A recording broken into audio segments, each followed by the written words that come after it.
games. They've lost all of them. The one game that he ref, a Chris Paul game, CP3 didn't actually play. That was, I think, game 2. And so they ended up winning that game. Yep. But my head just says no. It's just hard for me to see a scenario for them to stem the tide. And I know all the games have been close, but Skip, every close game, the Bucks have operated them in clutch situations. They've made every play. They forced the Suns to turn the basketball over. Skip, you're gonna have to find a way. You can't get switched up on him. You gotta have, if you're gonna play him straight up, and that seems to, they're hell bent on saying we believe our 7-foot guy can guard your 6'11" guy. I don't think that's wise, but hey, it is what it is. But he's only shooting 44% against DeAndre Ayton, 79% against everybody else. Skip, it's just hard for them to overcome. And we've seen Middleton break out of that shooting slump when he went back home. Finals. Since the team's last title, it's been 50 years of training camps and trades, of hopes raised and dashed, of hired coaches, fired GMs, old arenas coming down, new arenas coming up. And even when a team manages to, say, take a chance on a gangly kid from Greece and watch him turn into a superstar, it's hardly an overnight project. The Bucks drafted Giannis in 2013. That was 8 years ago. And only tonight, for the first time, are they getting the chance to play for a ring. So there's a lot of irony then that on this long, long road, so often the difference between winning and losing comes down to just an inch or two. Go back to Milwaukee's very first game of these playoffs, which the Bucks won in literally the last second of overtime, thanks to that Chris Middleton jumper. If the flight of that ball had been just an inch or two in either direction, if Milwaukee had lost that opening game at home, all the Bucks' past playoff demons would have come out to play. But thanks to Chris, that ball was true, and Milwaukee started tails well enough to get to the doorstep of a title. If he can pull it off and walk through that door, what would this mean for his legacy and the way people look at him? Well, I think it's so early to talk about his legacy because he is 26 years old. But like when you think about, it's just what you're doing is you're just shrinking the company, right? That's what you're constantly doing. You get yourself into a spot where how many players have ever had a stretch like that, a 5-year stretch, a 4-year stretch?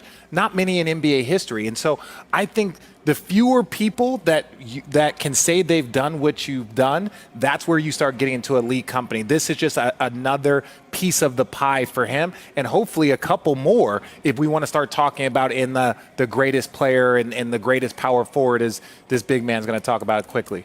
Yeah, I can't talk quickly. I only could talk slow, but I am going to talk about it. When it comes down to Giannis' legacy, I'm talking about if he finishes this and wins the championship and the Finals MVP, we could just put him in the top 10 power forward of all time conversation for the simple fact that I get he has 2 MVPs. I get he has a Defensive Player of the Year. But the thing that stands out the most to me is the Defensive Player of the Year award along with the MVP award in the same season. There's only 2 other guys that have accomplished that in the history of the game, and that's Michael Jordan and Hakeem Olajuwon. And when you look at his short career right now, with Giannis not just scratching the surface of his prime, the prime is between 27 and 34 years of age. He has a long way to go, but his resume is longer than, In-N-Out Burger at 11 p.m. at night. I've never been to In-N-Out. I have. It's a big person problem. I know. It's your problem. I'm sorry. Continue, Rachel. Well, it is interesting. I mean, look, if he can win a title here, right, whether it's tonight, whether it's in a Game 7, I do think it will affect what MVP voters do in the future. There was definitely some voter fatigue with Giannis that we saw this year. He had some very good numbers this season, but wasn't in really any of those MVP conversations because a lot of voters felt like, okay, fool me once, fool me twice, but if you're not going to actually be able to punch through and even just play for a championship, make a finals, much less win one, I don't know if you can be the most valuable guy in the league. Whether that was fair or not, that was definitely an articulated position. But there's going to be voter fatigue regardless. Okay, I agree. And we saw that with MJ. We saw it with LeBron. Yeah, but the voter fatigue stopping after 2 MVPs versus possibly more MVPs. Yeah. I think if Giannis wins this title, in even just the short term, from what we saw, I'm going off what we saw this past year with voters who didn't vote him MVP, who didn't vote him Defensive Player of the Year, because there was a little bit of a like show me attitude. Yeah. Well, if he manages to show all of them, then yeah, I think that will affect his voting and sort of his legacy and results for the next couple years in a way that will just add to that resume, add all those accolades. Right. So, and we can have, if they win tonight, Perk, I'm warning you now, we're going to have that top 10 forward of all time, power forward conversation. It's perfectly fine, but none of those power forwards have won a Defensive Player of the Year and the MVP in the same year, along with winning the championship and the Finals MVP. So bring it on. Perk. You are 100% right, and that's going to be the only time I say this today. But again, when you're talking about legacy, it's the company. How many people can say they've done what you have done? And to your point, there's only 2 or 3 that can have, you're going to start looking at the Karl Malones, you're going to start looking at the Tim Duncans, you're going to start looking at all of those individuals, and that's an elite company to be a part of. But there is also the company he would be in the Bucks universe, right? So we just saw a video of Kareem, of Oscar Robertson. The same way with certain teams, those big franchises like the Celtics and Lakers, you can have a player who is possibly one of the greatest players of all time, like Kareem Abdul-Jabbar, but is he the best Laker? Does that title go to Magic or Kobe, right? So when you, within the Bucks universe, sure, Giannis is going to add to his legacy if he can win this tonight in terms of the NBA universe. But in the Bucks universe, this puts him solidly with Oscar, with Kareem, in a way that is just, I think that legacy here in Milwaukee will be cemented in a way that he will then be able to have a free meal here in the city anytime he likes for the rest of his life. Let's move on to the Phoenix side of the equation, because they are facing elimination, guys, for the first time in this postseason. The last time a team went on the road for Game 6 in the finals and forced a Game 7 was when the Pistons did it back in 2005. Perk, I can tell you, as someone who is flying between Detroit and San Antonio over and over and over again during that series, it was quite a thing when they forced the whole series back to San Antonio. Now, the Spurs did end up winning then, but still, how do the Suns approach this game so they can be like those Pistons and not be done tonight?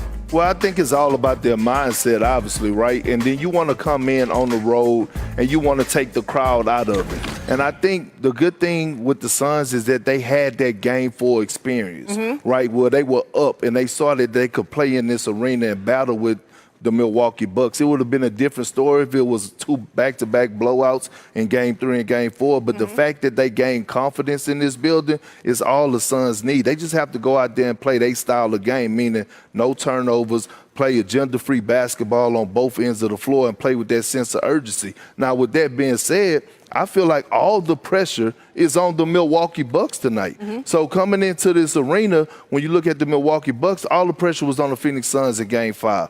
Milwaukee has all the pressure. You at home, you must close this out, right? So you're coming into this game, and you have to have that mindset, if you're the Bucks, that we're not trying to go to a Game 7. We're not trying to go back to Phoenix where this young core is comfortable at, where Mikal Bridges is shooting, night and day at. So we're not trying to go there. I mean, the pressure has to be a little bit. 100%. Tonight, right? Wait a second. I'm not going to let you sit up here and lie to the people. You didn't let me do nothing. I let you lie to the people, because this is the truth. To your point, Rachel. No, this is your opinion. You cannot say that the pressure is all on the Milwaukee, but the pressure's on Phoenix. You want to know why the pressure is really on Phoenix? Because the Milwaukee Bucks have already proven that they can win in Phoenix also. So just because if they were to happen to lose this game, it's not like their confidence wouldn't be great going into Game 7, because they just won a game there on Game 7.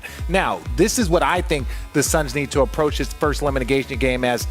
You've done this. It's what coaches talk about all year long. We've done all the work to put ourselves in this position. They were the best road team in the entire NBA all year long. You put yourself, you've played in every climate, you've played in front of every type of group, so that when you get here to a must win on the road, you have that to fall back on. You have that confidence. You're Monty Williams. You can come in and say, you know what? You guys, this young team was the best road team in the league. Now we have a must win on the road. That's why you put in your work. That's what all that confidence comes from. And I don't know what Perk is talking about, but I'll let him finish. I know he's going to want to say something. I understand you talking about the Milwaukee Bucks getting Game 5, which was a huge win but just because you pour syrup on it don't make pancakes, all right? And at the end of the day, Yeah, it we could be all waffles. no, it don't. It's a lot of other things that could happen. But with that being said, what I'm saying is that the dip their pressure, bacon in and syrup. you Guys, know, some and you know, some and you sausage. know, I put sausage. and in a loaf of bread or roll.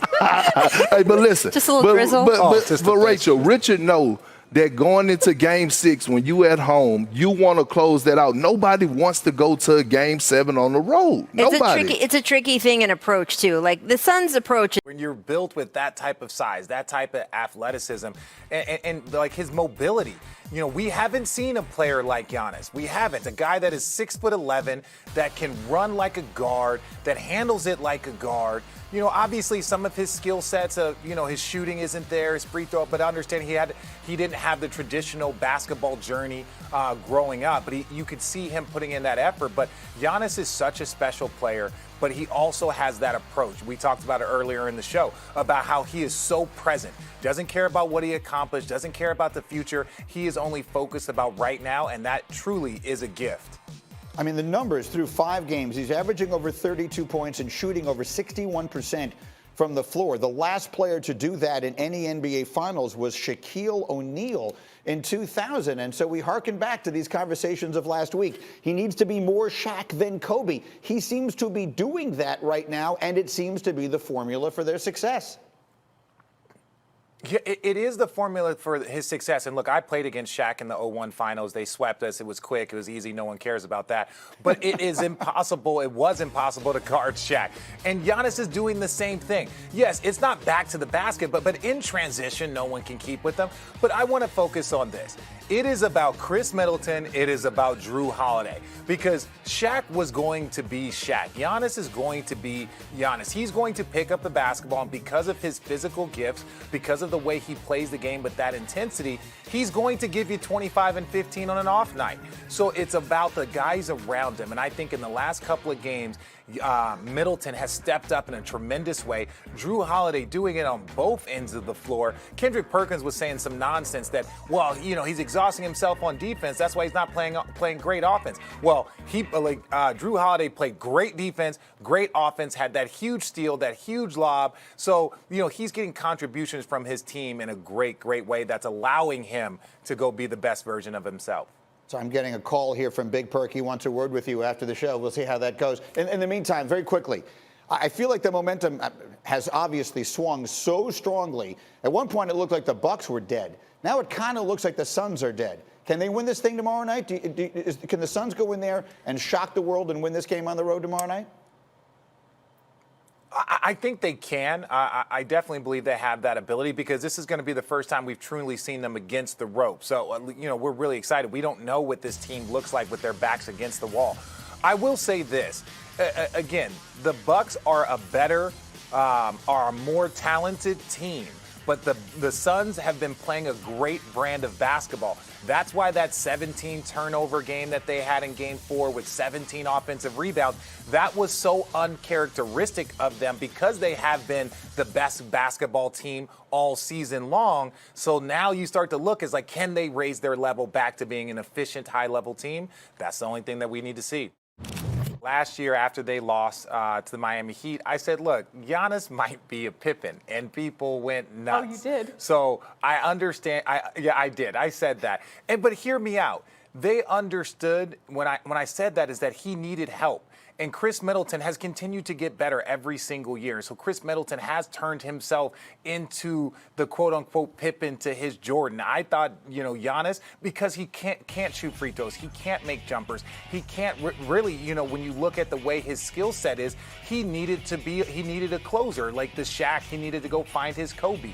And so I just felt like he needed a little bit more help, and they went and got it.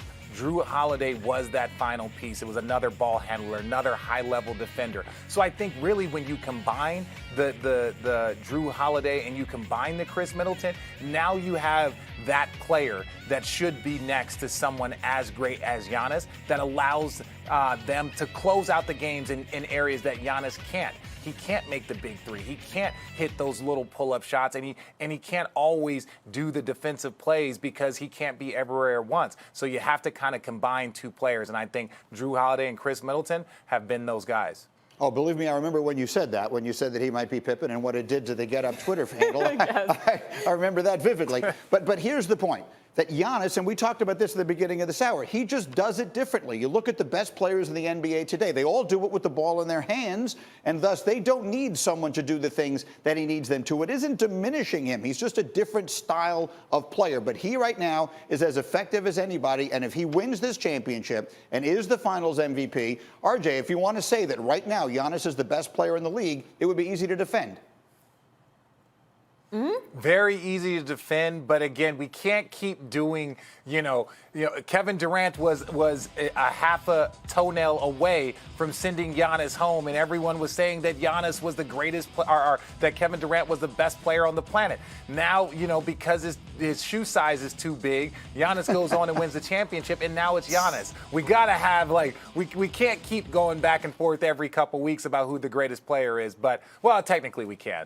Yes, yeah, that's exactly what we can do. Yes. I mean, but RJ, you know that's what the playoffs are all about, the what ifs.